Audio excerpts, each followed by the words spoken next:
acompañarnos en una nueva emisión de Territorio Comanche, el mejor programa de análisis político de México y el mundo mundial. Mi nombre es Otto René Cáceres, soy el Jack de la Ciencia Política y me da mucho gusto acompañarte aquí a través de los micrófonos de Acústica Radio. Dale voz a tus sentidos y con esa voz y con esos sentidos vamos a dar inicio a el mejor programa de análisis político. Una disculpa porque no está nuestra queridísima Vanessa Rojas, hoy no nos pudo acompañar desde el inicio del programa, se estará conectando a la mitad del mismo por cuestiones estrictamente laborales, pero bueno, ya en un ratito más se conecta nuestro queridísimo Rodrigo Pichardo, el adalid de la democracia, el soldado de la democracia, nos estará acompañando el siguiente lunes. Él por cuestiones laborales también se le complica estar con nosotros, pero bueno, les manda muchos saludos a todos ustedes. Y antes de comenzar, quiero recordarles que por favor se metan a nuestras respectivas redes sociales, que son Territorio Comanche, para que nos regalen un like, comenten, nos compartan el programa, y además revisen todas las cosas que tenemos, porque hay muy, muy buen contenido dentro de Territorio Comanche. Continuamente estamos subiendo noticias de todo tipo, estamos manteniendo una cobertura constante acerca de lo que significa el COVID. Con esta cuestión, hablando acerca del COVID, todos aquellos que puedan tener algún síntoma o malestar por el confinamiento, ya sea que tengan esos sentimientos de apatía, de soledad, puedan tener estrés, ¿no? En fin, bueno, pues tenemos toda una serie de psicólogos. Si usted ha perdido un ser querido, tenemos tanatólogos, tenemos psiquiatras, psicólogos que lo pueden atender, y por supuesto que en Territorio Comanche nos adaptamos a los bolsillos de todos, así que no por ser baratos van a ser malos la capacitación que puede usted tener al respecto, pero bueno, agradecemos mucho el que esté con nosotros y que revise lo que tiene para usted la página de Territorio Comanche. Y también tiene shampoos, no lo va a creer usted, hay un shampoo buenísimo, ya lo vio usted en la emisión pasada, con el pelazo de nuestra queridísima Vanessa, que al rato no nos va a presumir, pero bueno, Macrisa Shampoo, que es patrocinadora de Territorio Comanche, hace favor también de estar ahí. Bueno, un shampoo increíble, así que bueno, si usted lo puede adquirir, por favor, hágalo. Y también si necesita materiales para la construcción, ahí también en Territorio Comanche, así que hay de todo. Y bueno, por si esto fuera poco, también si usted se encuentra en una situación donde diga, bueno, la escalada de inseguridad se viene durísima, bueno, también tenemos a los mejores expertos y especialistas en seguridad personal, ¿no? Métase, hay un montón de videos, revíselo. Y si considera que es lo que usted está buscando en cuanto a una defensa urbana real, chéquelo y lo contactamos con los especialistas. Bueno, una vez que hemos hecho todos los anuncios correspondientes a Territorio Comanche, también denle un like, por favor, a la página de Acústica Radio, que es a través de donde estamos transmitiendo totalmente en vivo para todos ustedes. Y bueno, sin más por el momento, vamos dando inicio a este programa. ¿Y qué les parece si nos vamos con las rapiditas de Comanche? Fíjense que hoy podemos comentar un par de cosas, ¿no? El asunto es que por ahí se anda diciendo que personal del área de inteligencia del gabinete de seguridad del gobierno federal, ¿no? Ha habido un distanciamiento, o más bien como una disputa, vamos a decir, como una lucha, ¿no? Dentro del cártel de Sinaloa. Recordemos que una vez que capturaron al Chapo Guzmán, el cártel de Sinaloa se quedó como en dos bandos, ¿no? Los hijos del Chapo Guzmán, que a la sazón se le conoce como los Chapitos, y el Mayo Zambada. Bueno, y estaban operando, como han operado toda la vida, juntos. Bueno, parece ser que ahora ya hay un distanciamiento real entre los Chapitos, los dos hijos del Chapo Guzmán, y el Mayo Zambada, porque los Chapitos querrían quedarse con todo el control del negocio, ¿no? Y entonces desplazar al Mayo Zambada y a la vez a Rafael Caro Quintero, ¿no? Que bueno, regresa después de su liberación como uno de los, empieza otra vez a sonar como uno de los campos importantes. Entonces, ¿por qué viene todo esto? Porque ayer se incautaron en la Ciudad de México casi 1,100 kilogramos de cocaína, ¿no? Por allá en la alcaldía de Tlalpan se dio un aseguramiento bastante grande y además en otras propiedades por allá en Nezahualcóyotl, también en el Estado de México y en la Narvarte. Entonces, se supone que esta cocaína pertenecía al Mayo Zambada y los mismos chapitos habrían dado el aviso de dónde se guardaban para su incautación y así restarle poderío económico. ¿Será? ¿Quién sabe? Ya lo veremos. Un cambio generacional estaría muy interesante. Pero vamos a la siguiente. Fíjense que a partir de este mes me parece que el Instituto Nacional de Cancerología, lo hemos comentado aquí muchísimo, en cuanto a que no se les estaban dando medicamentos o lo que sea. Recordemos que los medicamentos oncológicos se daban antes de la llegada de la cuarta transformación con suficiencia, digamos, a todos los pacientes que lo requerían, ¿no? Les daban medicamento para al menos 2 meses para evitar que hubiera un desabasto, en fin, ¿no? Entonces, resulta que va a haber, si ya había un desabasto, se está dando un recorte presupuestal bastante grande que no permitiría que ya el poco medicamento que se le puede dar oncológico a los pacientes fuera de manera efectiva, ¿no? Entonces, ahora se va a dar, si se daba para que les dura 2 meses, ahora se va a dar mes con mes y vamos a ver si esto permite que no haya un desperdicio de medicamento, ¿no? Ya ven que estos medicamentos literalmente valen oro, hay medicamentos que cuestan entre 20,000, 50,000 hasta 100,000 pesos, entonces bueno, esperemos que este recorte presupuestal no afecte demasiado, me parece un sinsentido, pero bueno, vámonos a la siguiente.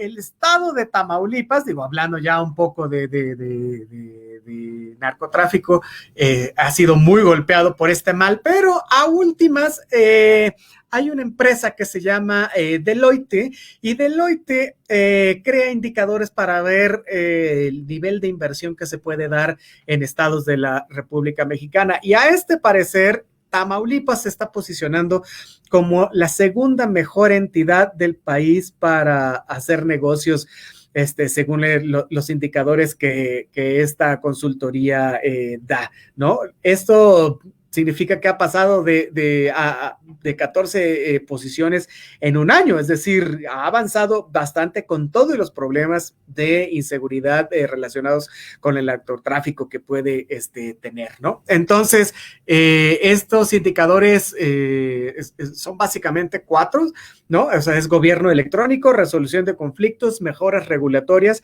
y percepción de la corrupción e inseguridad, y en todos le ha ido muy bien a Tamaulipas, la verdad, qué bueno, ¿no? Porque siempre ha sido una entidad muy golpeada por el narcotráfico y por la inseguridad, entonces, bueno, pues esperemos que se mantenga en esta posición y pueda saltar inclusive a primer lugar. Vámonos con la siguiente. Bien, hay una cuestión muy interesante que ha surgido en los últimos días y que tiene que ver con esto del COVID, y que es que las personas en situación de calle, o los homeless como se les conoce en los Estados Unidos, no han tenido o no han sufrido de contagio de COVID-19, ¿no? O sea, y se están haciendo estudios porque no hay estudios que afirmen el por qué no se han contagiado. Lo que sí es que no ha habido casos de personas en situación de calles que desarrollen un contagio en cuanto a esta pandemia.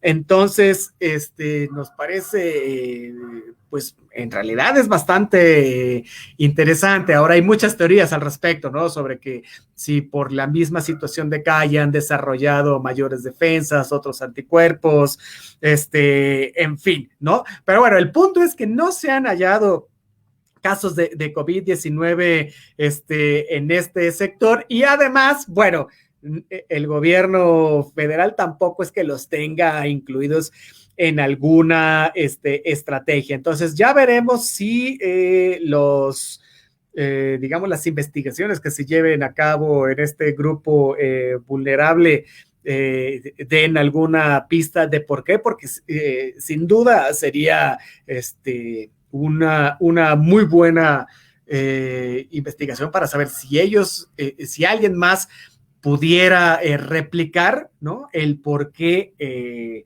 no se contagian y poderlo replicar en otros sectores de la población. Entonces, bueno, hasta ahí las rapiditas de Comanche para ir calentando el ambiente un poco en lo que llega a nuestra queridísima Vanessa Rojas, y vamos a pasar a algo más interesante que tiene que ver con el proceso electoral que tenemos en ciernes en nuestro país. Lo hemos estado platicando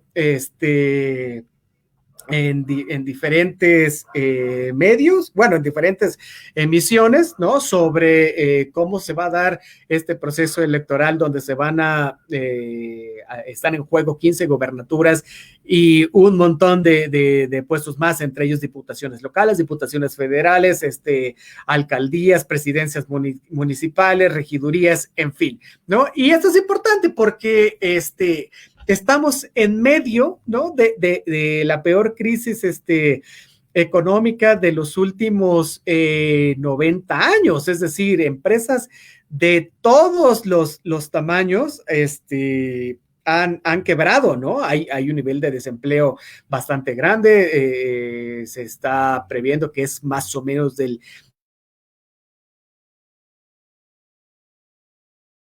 preocupante, o sea, en ese sentido las deudas se incrementan, hay hambre, lo que decía al principio del programa, hay mucha ansiedad social, por eso es que ponemos a disposición aquí en Territorio Comanche el mejor equipo de psicólogos, terapeutas, en fin, tanatólogos, por si usted está sufriendo de esto. Bueno, hay preocupación por doquier, ¿no? O sea, el nivel de muertes que se ha producido a raíz del COVID-19 es gigantesco. Somos el tercer país con el mayor número de muertes por ello.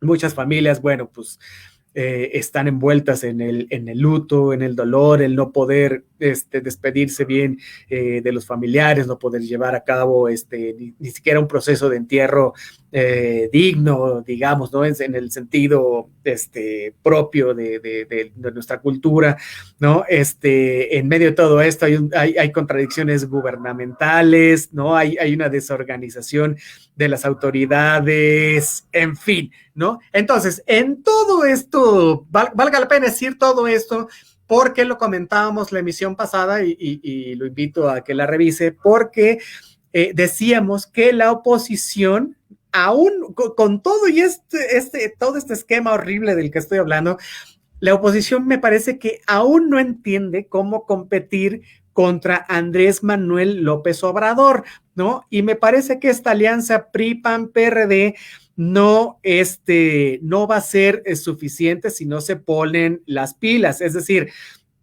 apenas van empezando las campañas y todavía falta un montón de cosas que ver, ¿no? Por ahí se está diciendo que hay toda una serie de videoescándalos preparados en contra del presidente de la República, sus familiares y sus colaboradores más cercanos, ¿no? En ese sentido no sabemos si van a ser más videos contra Pío, ¿no? Contra el hermano del presidente, o si es más información comprometedora contra Felipa. Ya ven que era la prima de Obrador, que le rescindieron varios contratos por esto mismo, ¿no? Entonces, no sabemos si van a salir más propiedades, ¿no? De aquellos que pertenecían al PRI en el sentido estricto, a gente como Manuel Bartlett, ¿no? Que ahora forman parte, pues, del gabinete, y no sabemos si también en este periodo electoral van a salir cifras, ¿no? De las cifras reales de fallecidos por COVID-19. Se ha dicho mucho que podrían ser 3 veces más los fallecidos, digamos, ¿no? Por este mal. Entonces, bueno, a esto súmele, ¿no? También que si la jornada de vacunación, que también está en ciernes, será un desastre más, ¿no? Entonces, bueno, muchas preguntas que responderse en este periodo electoral, y que podrían o no beneficiar a la oposición, ¿no? Entonces, bueno, mire, si uno se asoma rapidísimamente, como le dijimos la emisión pasada, tantito a Twitter, hacemos ahí como una investigación de Twitter y que no le lleva a uno más de 5 minutos. La verdad es que hay un sector social que está muy enojado, ¿no? Con el gobierno federal, ¿no? Hay mucha gente que dice que esto de las vacunas es una farsa, que se prefiere el proyecto de Dos Bocas y el Tren Maya que garantizarle la vida a los mexicanos, que es un irresponsable, que es un necio, que es un faccioso, que si vamos a acabar peor que Venezuela. Ya en una emisión pasada hablamos de por qué México no podría ser Venezuela, pero bueno, eso es lo que se dice en redes sociales. Ahora famoso apodo de López-Gatell como el Doctor Muerte, ¿no? Haciendo referencia a los nazis. En fin, ¿no? Que si Morena es una necedad, que si estamos regresando en vez de avanzando, que van a poner violadores en las gobernaturas. También hablamos de eso en la emisión pasada, le invito a que la revise porque estuvo muy interesante. Que si no hay unión ni continuidad con los demás gobiernos estatales, que hay una división y una polarización desde de varios sectores, inclusive creada, ¿no? Por el mismo López Obrador, por las mañaneras.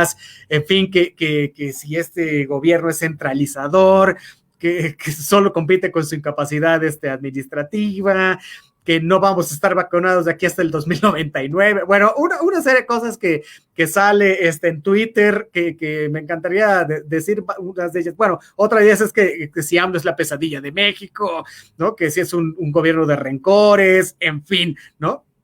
Ahora, el asunto es que a pesar de todo esto, ¿por qué si López Obrador es el más malo, como él diría, el más malo de Malolandia, podría tener éxito en las elecciones intermedias y no así la alianza opositora, ¿no? Creada por el PRI, PAN y el PRD? Entonces, habría un par de respuestas. Una que es la más fácil, es porque, podemos decir, porque es populista, ¿no? Tiene hipnotizado al pueblo, ¿no? Y bueno, le funciona bastante bien esto, ¿no? O sea, otros que porque las encuestas que se hacen de la popularidad de López Obrador están cuchareadas, esto es decir, que los encuestadores le ponen de su bolsillo y le ponen de su ronco pecho para hacerlas más grandes, ¿no? Para que tenga un nivel de aprobación más grande, en fin, ¿no?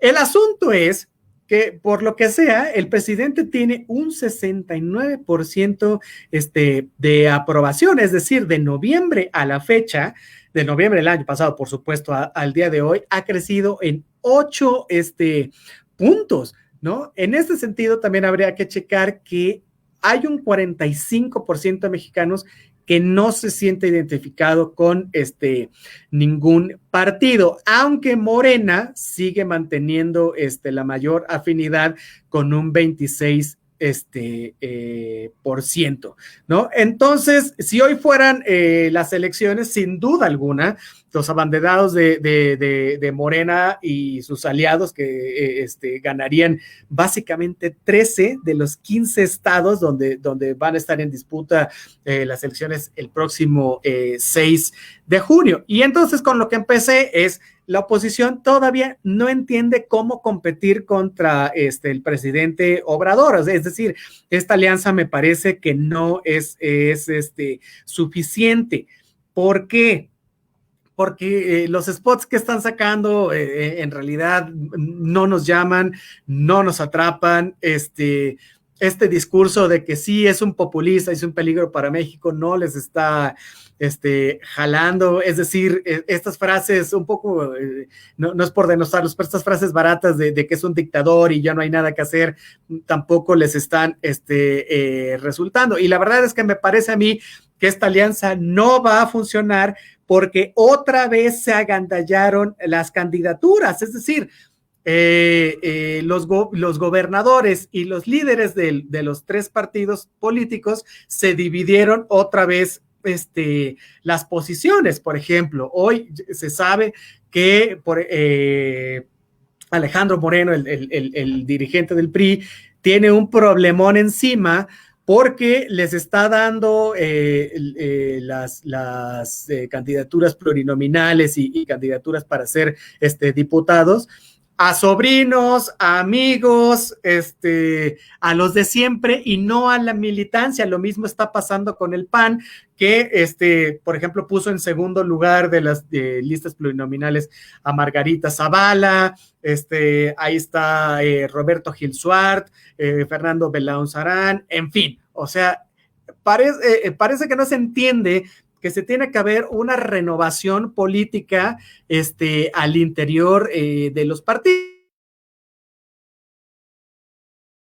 La misma ciudadanía, ¿no? Que al parecer ahora ya está un poco más informada y nosotros desde aquí ponemos un granito de arena para que eso suceda, y empieza también a cansarse, ¿no? De tener a una misma partidocracia todo el tiempo. Es decir, que no haya un relevo generacional que pueda llevar nuevas ideas y que nosotros nos sintamos representados por nuevas personas. Entonces, bueno, terrible lo que está sucediendo. Me parece que la alianza debería ponerse las pilas con esto. Ahora, por supuesto que mucha gente que integra parte de estas alianzas dirá, no, la verdad es que vamos muy bien, nuestra, digamos, estrategia política es la que debe ser y vamos a ganar. Pues sí, tal vez sí, ¿no? Ahí está el caso de Hidalgo, ¿no? Que se lo llevó el PRI con carro completo, pero no así en las demás, ¿eh? O sea, el que se haya llevado un estado no significa que se lleven todos. Entonces,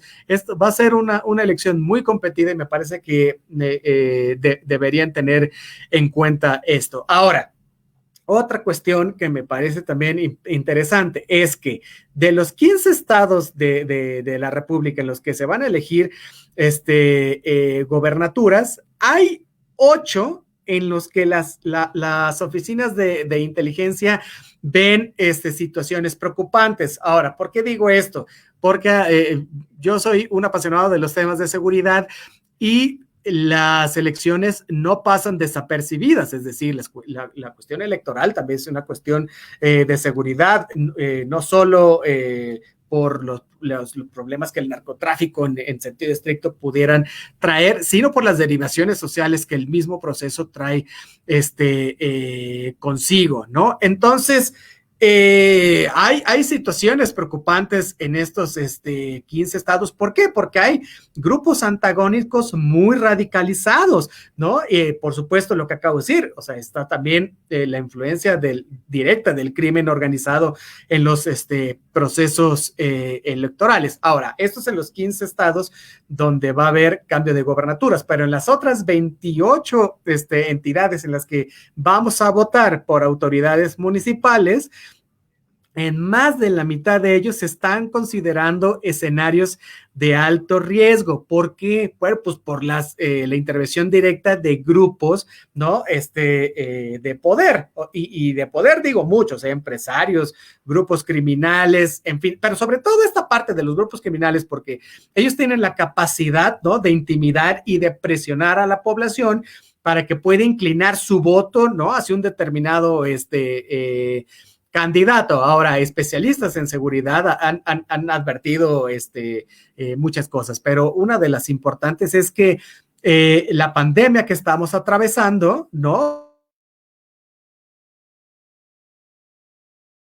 Monitoreo y la vigilancia adecuada de las campañas políticas en estos municipios. Hay municipios como de estos 28 que están, digamos, en puntos rojos, es decir, y nos lo sabemos de memoria porque el crimen organizado tiene mucha presencia en ellos. ¿Cuáles son ellos? Bueno, pues entre ellos Zacatecas, Veracruz, Tabasco, por supuesto, Sonora, Sinaloa, que de ahí es el cártel, ¿no? San Luis Potosí, que ahorita también se está peleando las campañas de manera durísima, está Campeche, Coahuila, Colima, Guanajuato, que es la joya de la corona ahorita en cuestión de seguridad, Guerrero, donde está el problema ahorita sobre la vinculación a proceso que pudiera tener o no el candidato de Morena por estas cuestiones de violación, Jalisco, que siempre ha sido un foco desde los 70s para el crimen organizado en la figura del narcotráfico, Michoacán, no se diga, ahorita ya están saliendo otra vez a organizarse en guardias, ¿no? Porque nadie les resuelve el problema del narcotráfico, les siguen pidiendo dinero, los siguen amedrentando, en fin, bueno, ahí está Morelos, que también con la llegada de Cuauhtémoc Blanco, digo, por muy carismático que sea, es el peor gobernador que ha tenido la entidad y ha crecido mucho el problema del narcotráfico. También está Nayarit, que por ser precisamente puerto, bueno, olvídate, ¿no? Por ahí entra y salen un montón de cosas, igual Quintana Roo y Oaxaca. Entonces,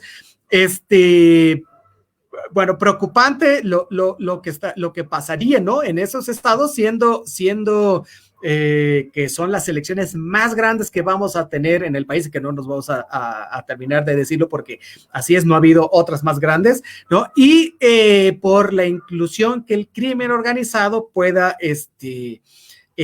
tener en esto, ¿no? Entonces, vamos a ver cuánto de esto responde a sus intereses en puestos de elección, y esto va a estar muy interesante y muy peligroso también, porque vamos a ver una escalada también de violencia, esperemos que no suceda, pero seguramente habrá una escalada de violencia contra los mismos candidatos postulados para un montón de cargos públicos, sobre todo para presidencias municipales. Entonces, de aquí se derivan varias cosas, es decir, ¿qué podríamos tener como estrategia para atacar directamente a esto, ¿no? Tal vez podría ser un grupo especial que responda directamente al presidente y que el presidente lo escuche, ¿no? Yo siempre he dicho que se deben tener diagnósticos pormenorizados, ¿no? En cada uno de los estados, lo que he dicho todo el tiempo, se deben tener diagnósticos endémicos, no es lo mismo la violencia que sucede en Chiapas que la que sucede en Tijuana, no es lo mismo, ¿no? Entonces, me parece que a partir de esto se deben de revisar las amenazas y los riesgos de cada una de las entidades y los riesgos que pueden tener cada uno de los candidatos, ¿no? Para que no tengamos una escalada de violencia y de asesinatos como la hemos tenido en otras elecciones, pero esta por ser la más grande, ¿no? Seguramente se podría recrudecer un poco más, ¿no? Entonces, tenemos, básicamente quedan 3 meses y cachito para el proceso electoral, y veremos si esto que estoy comentando tiende, ¿no? a incrementarse, ¿no? En cuanto a la violencia sobre las elecciones, ¿no? Que derive en una falta de gobernanza electoral, digamos, ¿no? Por decirlo en términos muy académicos, pero bueno, que pueda poner en jaque, ¿no? Las estructuras democráticas e institucionales que estén en el país, ¿no? Sobre todo el papel que pueda jugar tanto el INE, ¿no? Como el moderador y el generador, pues, de las elecciones, ¿no? Los grupos policiales, ¿no? Entre ellos la Guardia Nacional y los grupos de inteligencia, tanto militares como civiles, en la figura del Centro Nacional de Inteligencia, ¿no? Para ver si pueden tener cuestiones preventivas, ¿no? Que logren frenar, ¿no? Esta violencia, ¿no? Que pudiera generar el crimen organizado y que estén basadas precisamente en estos diagnósticos endémicos, ¿no? Que deberían tener cada estado, ¿no? Y que por increíble que parezca, difícilmente se han llevado a cabo en nuestro país. Entonces, bueno, hasta ahí la cuestión esta de las elecciones. Sin duda le vamos a estar dando seguimiento desde todos los ángulos, ¿no? Insisto, desde la cuestión meramente electoral, de la composición, de cómo se están organizando para llevar a cabo las elecciones, cómo se van a conformar las mesas. Ya se sorteó, el INE ya acaba de sortear las letras de quienes serían los representantes de casilla. Le tocó la letra A, entonces, bueno, seguramente ya les estarán hablando a varios ciudadanos, ¿no? Para integrarse como representantes de casilla. Entonces, bueno, vamos a ver también la participación ciudadana, ¿no? El interés que se pueda generar, ¿no? Por todas estas circunstancias. La delincuencia y el mismo COVID, que también seguramente hará que la participación electoral para el voto disminuya, y también la participación de la ciudadanía por integrarse, ¿no? Como funcionarios de casilla. Bueno, esperemos que esto no sea así. Pero bueno, a ver, tenemos un montón de saluditos por aquí. Nos dice Marta Rivera, saludos, Comanche, muchas gracias, saludos. Marta Rivera, gracias por estar hoy con nosotros. Dice Luis Medrano, manita arriba, muchas gracias Luis Medrano, que nos escucha ya por los rumbos de Tijuana, muchísimas gracias. Dice Arturo Israel Aguilar, saludos doctor, excelente tarde, muchísimas gracias, excelente tarde para ti también, mi buen Arturo, muchas gracias por estar el día de hoy con nosotros. Dice Eloísa Mezcua, saludos Comanches, muy buen tema, muchísimas gracias a Eloísa Mezcua, ya hasta los rincones del sur del país, muchísimas gracias por estar con nosotros. Dice Eliud Huerta, saludos Otto, hola, saludos, mi querísima Eliud, muchas gracias por estar escuchando el programa de hoy. Dice Jorge Alberto Soria Pineda, saludos Comanche, saludos mi querísimo hermano, muchas gracias por estar el día de hoy con nosotros, saludos allá hasta el Ajusco. Dice Arturo Israel Aguilar, ni cómo ayudarlos, la oposición solita se da balazos en el pie con sus cartuchos requemados, y tienes toda la razón, más quemados no pueden estar esos cartuchos, ¿no? Me llama mucho la atención, mira, entró en buen juicio, por ejemplo, Anaya, ¿no? Que dijo, bueno, le estaban dando el número 1 de la posición plurinominal, y dijo, no, ¿sabes qué? Yo me voy a ir a recorrer el país y para ver las necesidades, ¿no? De la gente, ajá, y ser candidato presidencial. O sea, es el primer destapado, así tal cual, a 2 años de empezar el gobierno, ¿no? Para buscar ser candidato presidencial por el partido Acción Nacional una segunda ocasión. Ahora, ¿cuál es el problema con eso? El problema no es que lo haga, el problema es que le está copiando el modelo a Andrés Manuel López Obrador. Y en la política mexicana eso son cosas que no se hace porque todo mundo se lo va a achacar encima. Ahora, ¿cuánta gente puede ir en términos ahora en que estamos en el COVID, ¿no? A un, no sé, meeting que pueda hacer Anaya, ¿no? A una reunión donde pueda pedirle a la gente su opinión, cosas así. La verdad es que esta digamos, caminata, ¿no? De Ricardo Anaya en el país, buscando saber cuáles son sus necesidades, ¿no? Y buscando una intención de votos por ellos, bueno, pues es muy, muy lamentable y se está quemando durísimo. Y es otro que parece que no entienden que se tienen que renovar las estrategias, o sea, las estrategias electorales, las estrategias políticas, las estrategias en cuestión de seguridad, estrategias incluso institucionales, en fin, ¿no? Y del otro lado, lo que bien decías, los cartuchos requemados, ahí está Roberto Gil Suart, ahí está Margarita Zavala, Veloz Arán, en fin, o sea, hay un montón, y no solo dentro del PAN, dentro del PRI también, olvídate, ¿no? Y dentro del PRD, entonces, la gente no va a votar por ellos. ¿Y qué te va a quedar? Lo terrible en este país es que votamos por el menos malo. No votamos por el mejor, votamos por el menos malo, porque no tenemos nosotros la calidad, ¿no? La oportunidad, más que la calidad, no tenemos la oportunidad de decidir quién quisiéramos que nos representara. ¿Por qué? Porque para eso está el sistema de partidos. Y el sistema de partidos, pues están los que los forman, no los que quisiéramos que estuvieran en ellos. A veces en los partidos hay gente muy, muy notable, muy loable, muy preparada, que por angas o mangas no llegan, ¿no? O sea, serán muy buenos, serán muy destacados, pero no les dan la oportunidad. Entonces estamos encerrados en un círculo terrible donde a mí me gustaría que fuera tal, pero como no es parte de un partido, no se puede. Ahora, ¿lo podríamos poner como candidato independiente? Sí, pero para eso es una serie de requisitos que están hechos precisamente para que ningún candidato independiente llegue. Entonces, es terrible. Entonces, ¿qué tenemos que hacer? Votar por el menos malo. Y si dentro del PRI, el PAN y el PRD están poniendo a los de siempre y nosotros evidentemente no querríamos votar por los de siempre porque ya sabemos cómo son, no nos va a quedar de otra más que votar por los menos malos. Y a estas alturas, los menos malos son los de Morena, porque yo no veo que alguien en su pleno juicio vaya y vote, no sé, por redes sociales progresistas que está poniendo a Paquita, la del barrio, como diputada local en Veracruz.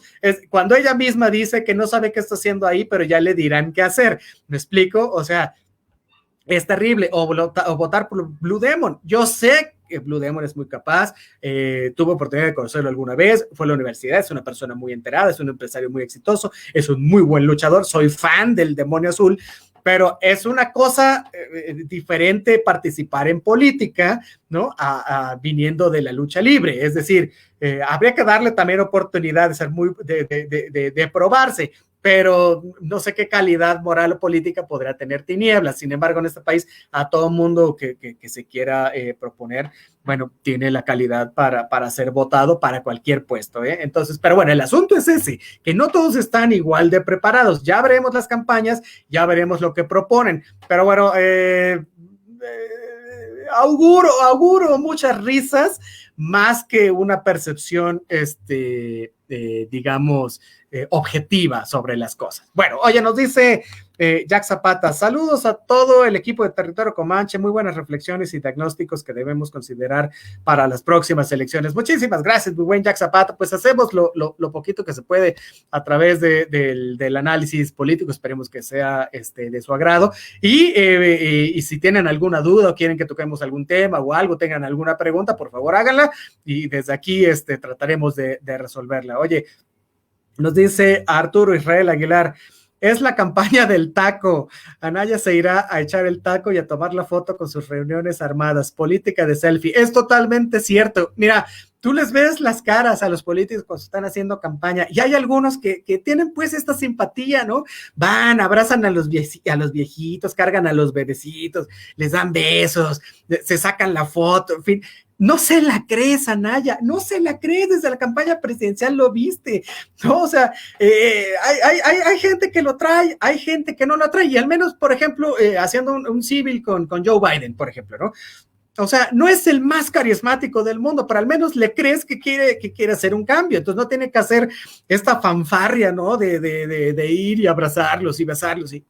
O sea, bien centrado en lo que es, ¿no? Hace su trabajo político y hasta ahí. Pero estos políticos que quieren encumbrarse, ¿no? A través de la gente y como queriendo dar esta imagen en términos muy llanos de buena hondez, pues no les sale, les va bastante mal y Anaya pues la va a sufrir, ¿no? Entonces, bueno, ya veremos qué pasa, pero va a estar muy interesante y digo, lo vuelvo a decir, va a estar muy chistoso, ¿no? Porque nuestra política, si algo tiene el mexicano es que se puede reír de todo hasta la muerte, entonces, ¿por qué no reírnos de las elecciones? Oye, nos dice Eloísa Mezcua, ¿qué comentas del candidato de Guerrero? Bueno, lo platicamos la emisión pasada, voy a hacer un pequeño resumen así rapidito. La verdad es que el candidato a la gobernatura por Morena, que es Salgado Macedonio, tiene encima 5 averiguaciones, está atacado de 5 cuestiones de violación, ¿no? De agresión sexual.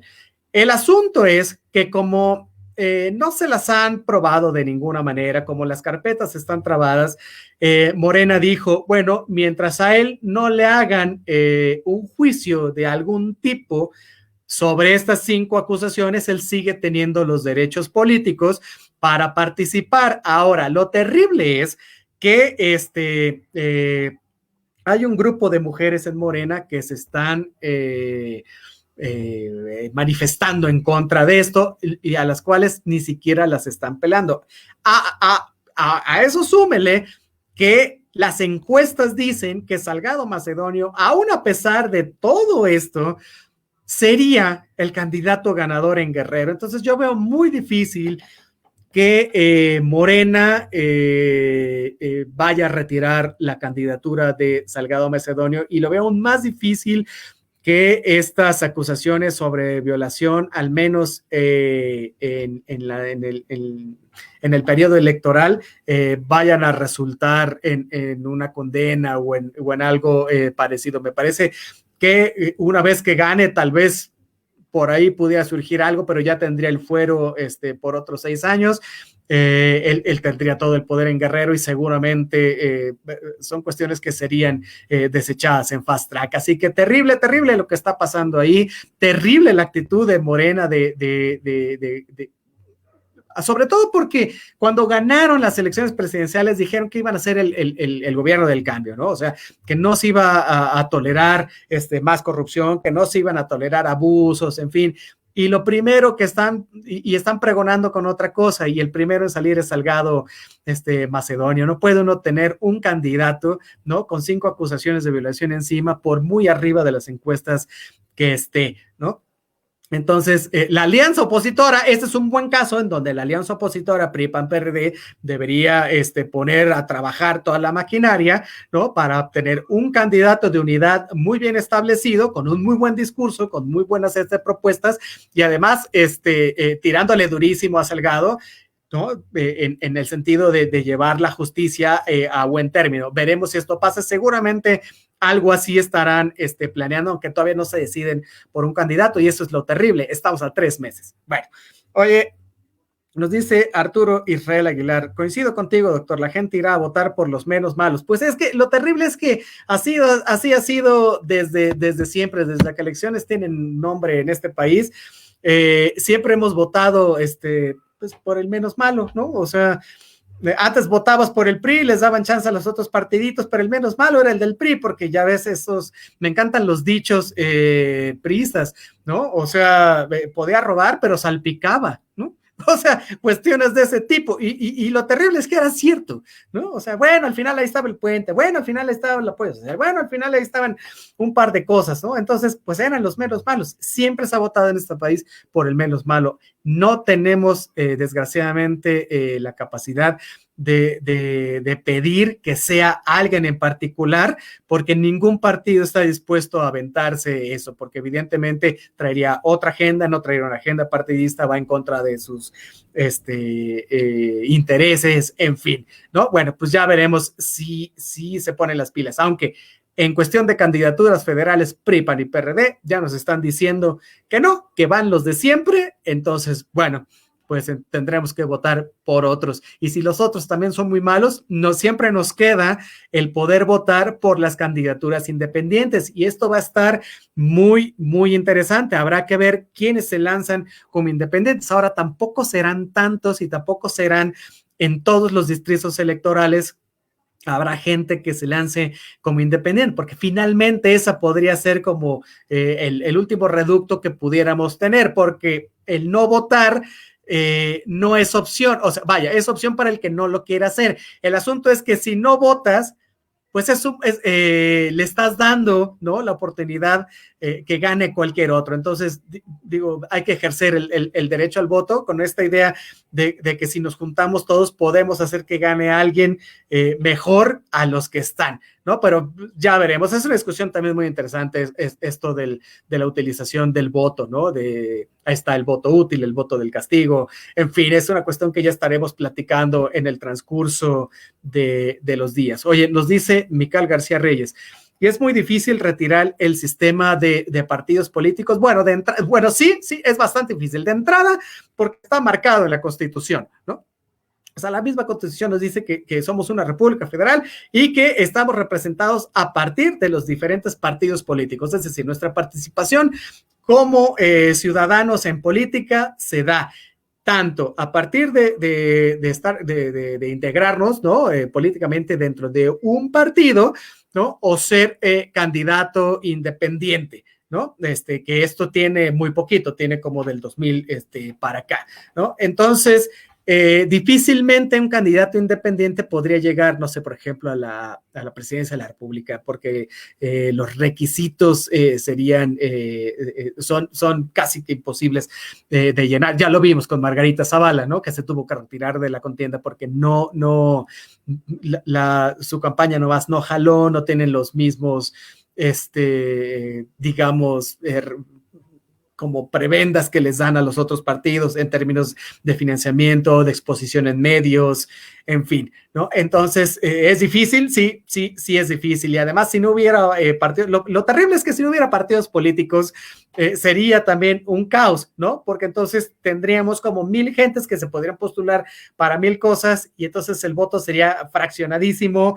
Entonces, tampoco es como la opción. Finalmente, a nivel global, el mejor sistema que se ha encontrado hasta ahorita para ejercer esta cuestión del voto son los partidos políticos, porque finalmente los partidos tienen una ideología, tienen una estructura,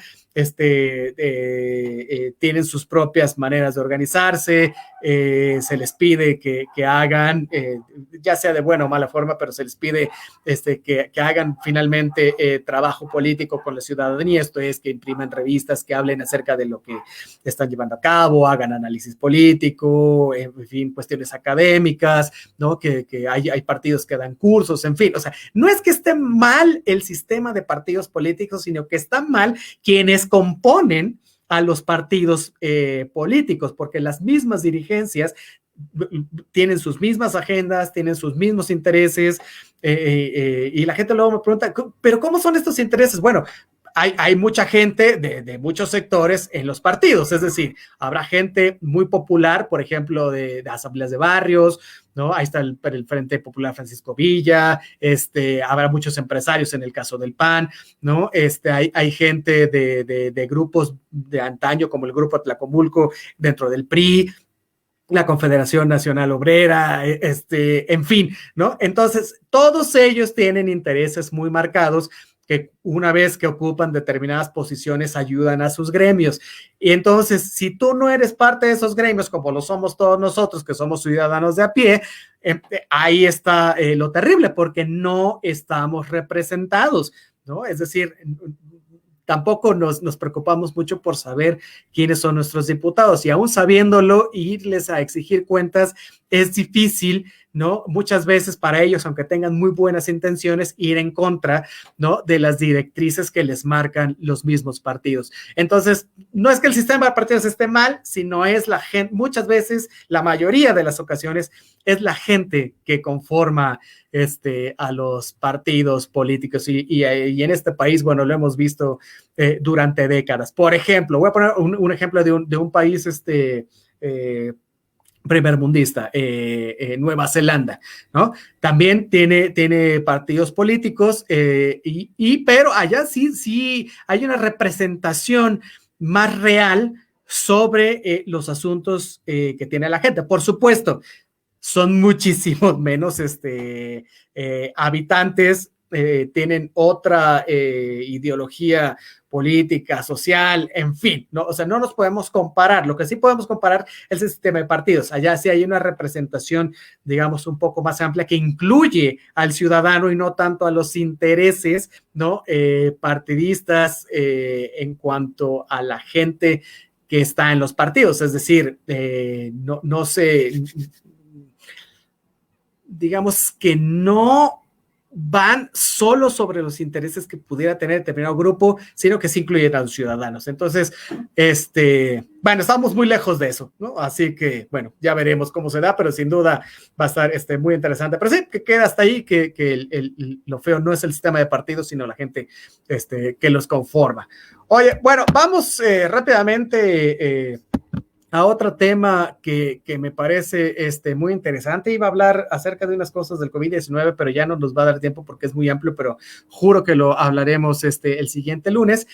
Pero hay una cuestión aquí, más allá de las elecciones, más allá de las infecciones del COVID, bueno, que tiene que ver prácticamente todo lo que estamos haciendo con el COVID, pero que es el regreso a clases, sobre todo ahora que el 15 de febrero ya estará tomando posesión la nueva secretaria de Educación Pública, la maestra Delfina, ¿no? Y aún a pesar de esto, me parece que es un poco improbable, ¿no? Sobre todo en la cuestión del COVID, que vaya a haber un regreso a clases este año en septiembre, ¿no?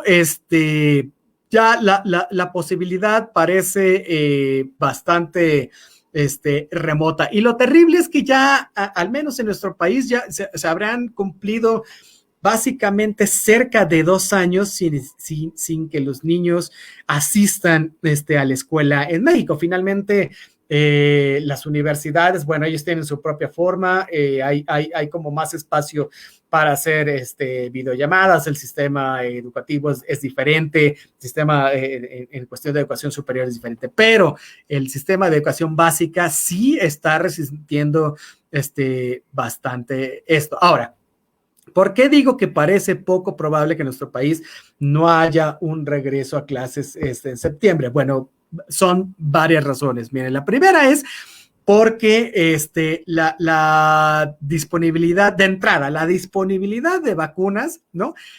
A todas luces es insuficiente y su aplicación ha sido bastante errática, por decirlo menos, y bastante ineficaz, ¿no? Entonces, esto a todas luces provoca que si hay un mal sistema de vacunación, ¿no? Todo se atrase y entre ellos atrase que los niños, ¿no? Que no estén vacunados puedan volver a las aulas, ¿no? Para septiembre. Es decir, como estamos viendo, el plan de vacunación se va a ir retrasando mes con mes. Yo creo que se va a retrasar hasta el siguiente año. No les va a dar, por ejemplo, a Morena para alzarse con una victoria electoral, ¿no? Hablando de lo que estábamos hace ratito, en cuanto a la aplicación de las vacunas y que les dé mayoría de votos. Va a estar como complicado por este atraso, ¿no? Tenemos un índice de 0.5% de vacunación por cada 100,000 habitantes, es decir, Brasil tiene el 1.3%, Argentina tiene el 0.9%, Chile lleva un 1.5% y nosotros vamos muy bajos, entonces esto nos va a retrasar bastante, ¿no? El regreso a clases. Ahora, esa es una explicación. La otra explicación es porque los sindicatos de maestros, ¿no? También se están oponiendo a que los profesores vuelvan a las aulas y con toda razón si no están vacunados, ¿no? Entonces, bueno, muchos profesores que dan este servicio, pues que son profesores, son menores de 60 años. O sea, uno podría pensar que son mayores, no, son menores. Entonces, a este nivel de población en el cual me encuentro hasta yo, ¿no? Se va a atrasar la vacunación y por tanto el volvernos a reintegrar a nuestras actividades de manera normal, ¿no? Entonces, bueno, estas son dos cuestiones, fíjate, nada más dos de un montón que hay, pero con estas dos ya podemos decir que no va a haber regreso a clases en septiembre. Ahora, hay mucha presión de los padres de familia, ¿no? De muchos académicos, de organismos nacionales, de organismos también internacionales. Pero bueno, lo que es muy seguro es que no va a haber regreso y que el costo va a ser durísimo, ¿no? En términos académicos y sociales. Ahora, ¿por qué?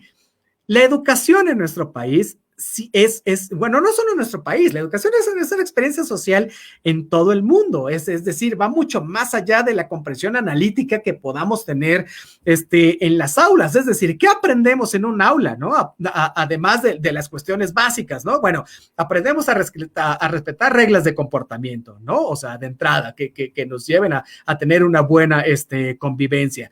Nos enseña a tener empatía por los demás, ¿no? Nos enseña a dialogar, nos enseña a discutir, y nos enseña algo muy importante que es a tolerar las diferencias. Y entonces todo este aprendizaje ocurre dentro de los salones de clase. Y aquí, y esto permite, pues, digamos, la interacción, ¿no? De los maestros, con los estudiantes y de los estudiantes entre sí. Entonces,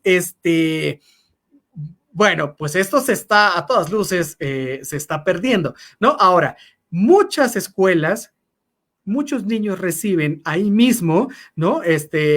Alimentos, por ejemplo, ¿no? O tienen, se vuelven un espacio también protegido de la violencia que puede existir tanto en las calles como en el hogar. Y esos espacios se han perdido. Es decir, las experiencias de no asistir a las clases, bueno, se ven en esto, ¿no? Han sido muy variadas. Por ejemplo, muchos estudiantes, digo los menos, pero muchos estudiantes tienen acceso a Internet, ¿no? Que no es el grueso de la población.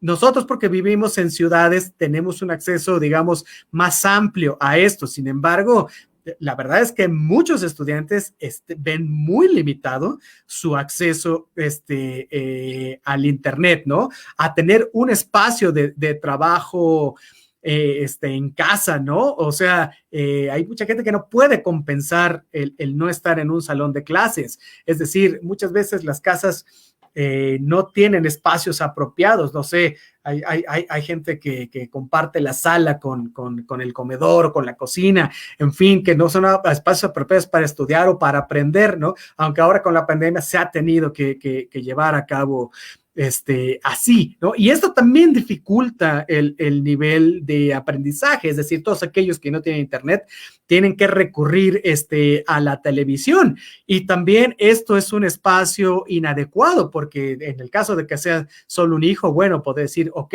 bueno, él tiene espacio, pero si son 2, 3 o más, o nada más tienes un televisor, o nada más tienes un radio, o en muchas ocasiones no tienes ni lo uno ni lo otro, bueno, pues es terrible, ¿no? Esta parte de compartir, ¿no? Espacios y horarios se ha vuelto muy complicado, y a eso échale también que muchos de los padres no pueden seguir el ritmo de aprendizaje de los hijos, es decir, de proveerles, ¿no? De herramientas o de ayudarlos, ¿no? En el desempeño de sus tareas. Entonces, se pierde, ¿no? Como digamos, proceso educativo, ¿no? Entonces, esto es todo esto, la derivación de no ir a la escuela está creando un problema, o puede crear un problema social y educativo, ya lo está creando, pero puede crear un problema social bastante más grande del que ya tenemos, ¿no? Entonces, bueno, no solo aquí en México ha pasado, o sea, en toda América Latina las clases,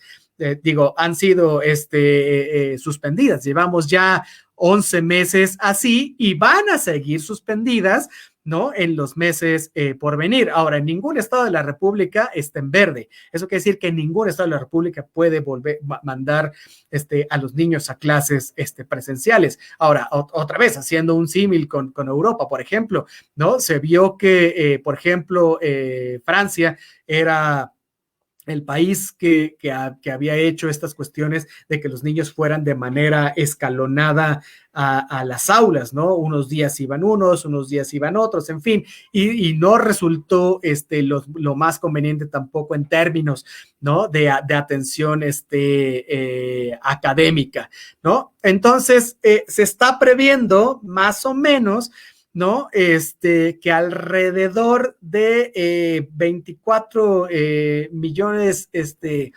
estudiantes a nivel mundial, lo cual es terrible, no regresen nunca más a las aulas, ¿no? Y esto es bastante preocupante. Habría que checar cuánto nivel también de estudiantes en nuestro país pudieran no regresar a las aulas, no solo por esas cuestiones de las vacunas, sino por la imposibilidad después, ¿no? De tener que conseguir un empleo, de tener que apoyar en casa, de que los mismos padres no puedan tener los recursos para que vayan a la escuela, en fin. Entonces, cómo va a ser el aprendizaje y la escuela en el año, en este año 2021. Va a ser igual que el 2020, la verdad. No lo sabemos. A mí me parece que se está poniendo peor aún. No me gusta ser ave de mal agüero, pero eso es lo que vamos a estar viendo en los próximos meses, ¿no? Me parece que las escuelas en este caso deberían ser una prioridad, ¿no? En esta pandemia, por supuesto, después de los establecimientos de salud y de distribución de alimentos, es decir, pero es una cuestión fundamental, ¿no? Entonces, bueno, así las cosas en nuestro país en la cuestión de educación y así las cosas también a nivel mundial. Oye, nos dice Vanessa Rojas, no volverá a las aulas a menos que no haya garantías. Es correcto, mi queridísima Vane, ya llegó muy tarde al programa, pero el siguiente lunes aquí va a estar con nosotros en territorio Comanche. Y sí, la verdad es que no sabemos cuáles pueden ser las garantías. La garantía es que la gente esté vacunada, ¿no? Y los niños también, y haya la seguridad de poder estar otra vez de regreso en las clases. Bueno, ya veremos qué sucede con el paso del tiempo. De cualquier forma, aquí lo estaremos revisando, ¿no? Y lo estaremos informando. Bueno, pues muchísimas gracias por haber estado el día de hoy con nosotros aquí a través de los micrófonos de Acústica Radio. Dale voz a tus sentidos. Ya nos vamos. Las recomendaciones para este fin de semana, bueno, yo recomiendo que vea esta serie que se llama Bridgerton. Está buenísima, ya la había dicho Vanessa, me puse a verla, está increíble, véala este fin de semana, pásese la bomba viendo Bridgerton, y nos vemos el siguiente lunes aquí a través de los micrófonos de Acústica Radio. Métase en nuestras redes sociales, a mí me encuentra como Torrené Cáceres en todas las redes sociales, ahí tengo videos de todo tipo, búsquelos, critíquelos, y nos vemos aquí el siguiente lunes. Muchísimas gracias a Donay Martínez, el bad hombre de la radio, por haber hecho posible la producción de este programa. Muchísimas gracias, nos vemos el siguiente lunes. Hasta luego.